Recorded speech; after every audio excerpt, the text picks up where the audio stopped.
But I do want to get back to the inconsistency thing because it does hover around a specific player, in my opinion, as well. And that's Kemba Walker, right? Kemba, as much as, look, he's still finding his way a little bit as he didn't play organized basketball for a very, very long time. He's just coming back into the fray. He's starting to get his feet wet. But you see what happens when he's not totally on for that game. I mean, you look at his past couple of games, he's had some good ones, but his shot has been off in a lot of games. And sometimes the misses, Chris, there were several again. What was he, 2 for 14 or whatever against Phoenix on that road trip? Some of those misses were absolutely brutal. A buddy of mine texted me. He was like, "You got to be kidding me on this Kemba number." And I said, because he has him on, his fantasy basketball team. I said, honestly, it even was worse than the number because he is clanking shots off the backboard that, basically I would do it in an NBA game. So, I don't want to pile it all on Kemba because he's been really good in certain spurts. He's been not so great in certain spurts, but if the shot's not falling and he's not getting to the free throw line, which he hasn't done a whole lot of this year, they're in a little bit of trouble because their defense isn't that great. Let's just get to that point. They need all the offense they can get, and if Kemba's not going to supply it for them, then I'm not quite sure where else it comes from. Yeah, it's been said a million times, but the whole thing with this team is you got to make life easier for Jaylen Brown and for Jason Tatum. And that starts with Kemba Walker being effective on the offensive side of the ball. You got to pull attention away from Tatum and away from Brown. And he did that against Toronto. He was in 30 minutes. He had 21 points. He was 6 of 6 from the free throw line, which is his most free throw attempts in, I think, since he's come back. Yeah. The year. So, yeah, you're right. So, that's a positive, and he's moving in the right direction. But you're right. Like, the inconsistencies have been a little more drastic than they have been in the past with Kemba. And it's tough. If he starts getting on the line a little bit more and can find a little comfort inside the arc, because that's really where his issues have been. He was 4 of 20 against Phoenix, and those 4 buckets were 3-pointers. He's just not scoring inside. And part of that is getting to the free throw line. But you need him to be effective just to make life easier for Tatum and for Brown. And when that doesn't happen, again, it's right back to that trickle-down effect. There's nowhere else for that really to go, for that production to go. And so that's a real problem. The thing is, they're going to have to figure it out because for the time being, he's not playing back-to-back. So you're going to have to go against like Detroit last night. You're going to have to play without him, right? So it's not like you can just rely on Kemba having these great nights and helping ease the load off the top of the roster because there's going to be probably one game a week where you're not going to play with him. So that's going to be something they're going to have to adjust to. And it's worth noting that Pritchard has made that portion of Brad Stevens' life tremendously easier, really on both sides of the ball. Pritchard's been pretty good defensively too. That's been a huge, that's been a huge impact. But you'd like to see Kemba grab that rhythm as things move forward. But I've said it elsewhere too.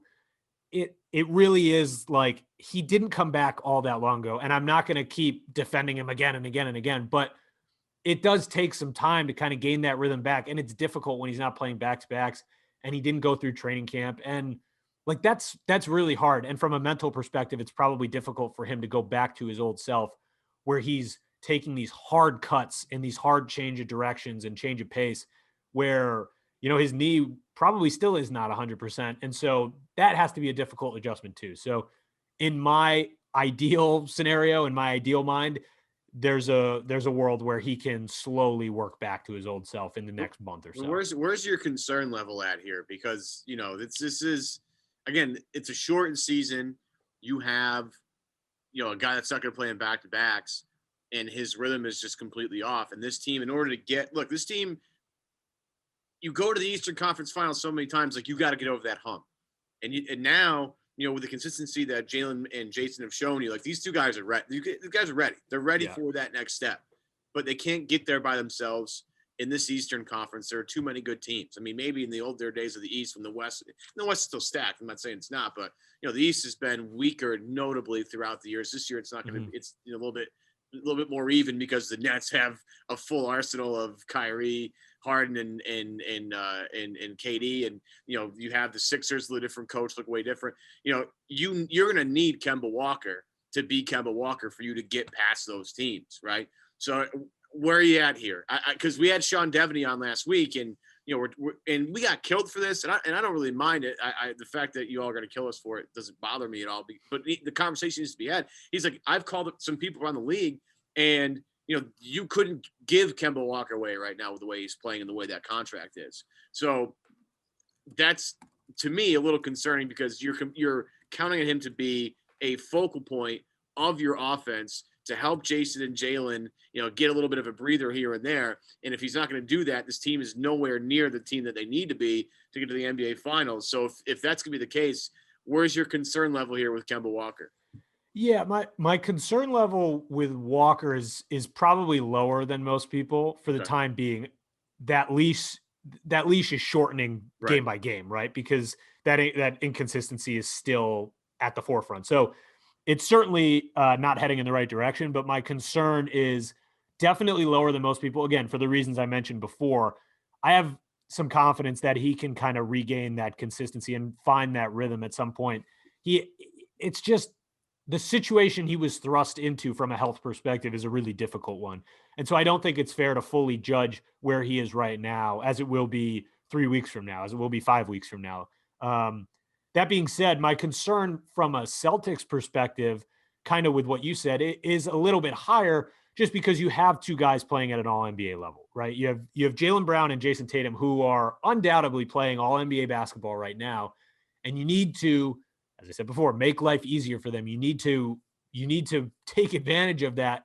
And so that's why the trade talk is out there. And that's why the urgency among Celtics fans to get Kemba back to what he's supposed to be is so heightened at the moment. And I completely understand that. You go on Twitter and there's plenty of overreactions and people are freaking out. Yeah. And that's just what Twitter is, whatever, that's fine. But I think to expect Kemba to be full boat right away was a little bit of a reach. However, he hasn't been good and he's been inconsistent, and that's certainly a problem. But I think that the concern with Kemba is what it does to the ceiling for the Celtics. From a personal Kemba perspective, I think he'll be okay.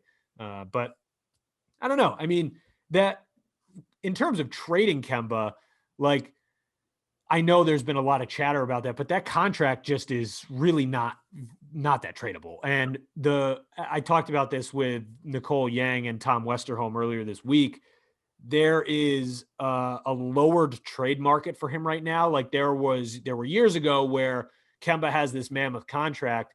Well, he's Kemba. So you're willing to take that on and you're willing to try to find some matching numbers, and teams are going to be willing to move forward with that. His market is shrunk at the moment just because of his need and because of his inconsistent play. And so that contract is definitely a turnoff for teams, whereas in the past teams might've been able to deal with it. So that being said, also, I don't really think the Celtics are looking to move Kemba. I mean, I'm sure there have been discussions maybe in the offseason, maybe there will be again, because that's just the way front offices work. But I don't think that's really an option going forward right now. Yeah.